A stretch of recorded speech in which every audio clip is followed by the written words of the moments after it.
Pour lutter contre l'extrême droite, il faut d'abord bien la connaître. Or, l'extrême droite radicale ne comporte pas un seul bloc idéologique, mais bien 3. Et jusqu'à très récemment, ils étaient plutôt en concurrence les uns avec les autres. Les 3 courants principaux sont les nationalistes révolutionnaires. Ils se voient comme un mouvement de libération nationale qui lutterait contre une colonisation de la France et de l'Europe. D'ailleurs, dans cette idée de chacun chez soi, certains soutiennent même la Palestine. C'est aussi par antisémitisme évidemment. Ils se donnent une image presque sociale. Certains les appellent même les gauchistes de l'extrême droite, ce qui est complètement antinomique. Par exemple, ils mettent en avant des distributions alimentaires qu'ils font auprès de personnes sans abri, alors qu'en fait, ils ne donnent qu'aux blancs. C'est la fameuse préférence nationale. Et puis surtout, ces activités ne sont qu'un vernis pour dissimuler la réalité de leurs actions, qui sont principalement de la violence physique, avec ce groupe légendaire, voire mythique à leurs yeux, le GUD, qui deviendra ensuite le Bastion social à Lyon ou les Zouaves à Paris, par exemple. Ce sont des groupuscules violents qui multiplient des agressions physiques violentes. C'est ce courant, les nationalistes révolutionnaires, qui donne naissance au Front National de Jean-Marie Le Pen en 1972.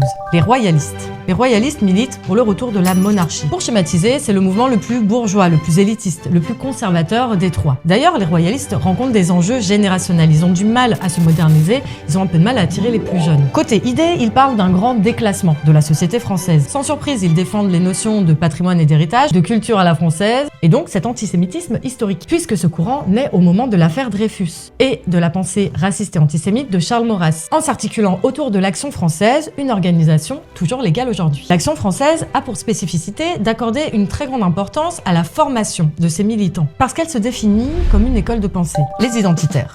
Pour eux, depuis les attentats du 11 septembre 2001, la menace ne vient plus des juifs, mais des arabo-musulmans et de l'islam. Ils ont fait une mise à jour de l'ancien logiciel antisémite en nouveau logiciel islamophobe. Attention, ils sont toujours antisémites, c'est juste que c'est plus la question centrale. Leur groupe emblématique, c'est Génération Identitaire. Ici, à Lyon, il y a aussi eu les Remparts ou la Traboule, qui sont des locaux qui leur permettaient de se retrouver, mais aussi de s'entraîner, parce que ce sont des communautés de combat. Ils parlent beaucoup d'autodéfense parce qu'ils se voient comme des victimes d'une invasion. Leur spécificité, c'est d'abord dans les actions qu'ils organisent. Elles sont toujours en opposition à l'immigration et elles sont toujours théâtralisées avec des accessoires, des slogans, des gestes, des tenues, en gros des happenings très instagrammables. Ils ont aussi comme spécificité de soigner leur image de respectabilité et leur rhétorique. Ils vont par exemple invoquer la légitime défense pour justifier leurs agressions violentes. Pour conclure, depuis 6-7 ans, on observe une porosité grandissante entre ces 3 mouvances. Elle est d'abord due à la proximité physique des locaux, comme à Lyon, mais aussi, en plus des valeurs communes, c'est la théorie du grand remplacement qui rassemble ces groupes d'extrême droite radicale.